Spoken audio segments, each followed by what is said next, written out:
بسم اللہ الرحمن الرحیم۔ حج کے احکام۔ حج کے واجب ہونے کی شرائط۔ یہ وہ شرطیں ہیں جن کے پائے جانے سے حج فرض ہو جاتا ہے، اور ان میں سے کوئی ایک بھی شرط نہ پائی جائے تو حج بالکل فرض نہیں ہوتا، اور کسی دوسرے سے حج کرانا اور وصیت کرنا بھی واجب نہیں ہوتا۔ یہ 7 شرطیں ہیں۔ پہلی، اسلام۔ دوسری، حج کی فرضیت کا علم ہونا۔ لیکن جو شخص دارالاسلام یعنی مسلمانوں کے ملک میں رہتا ہے، اس کے لیے یہ شرط نہیں، بلکہ دارالاسلام میں رہنا کافی ہے، چاہے اس کی فرضیت کا علم ہو یا نہ ہو۔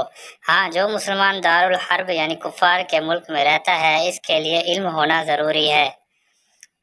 تیسری شرط، عاقل ہونا، اس لیے پاگل پر حج فرض نہیں۔ چوتھی، بالغ ہونا، اس لیے کہ نابالغ پر حج فرض نہیں۔ پانچویں، آزاد ہونا، اس لیے غلام اور باندی پر حج فرض نہیں۔ چھٹا، استطاعت و قدرت ہونا۔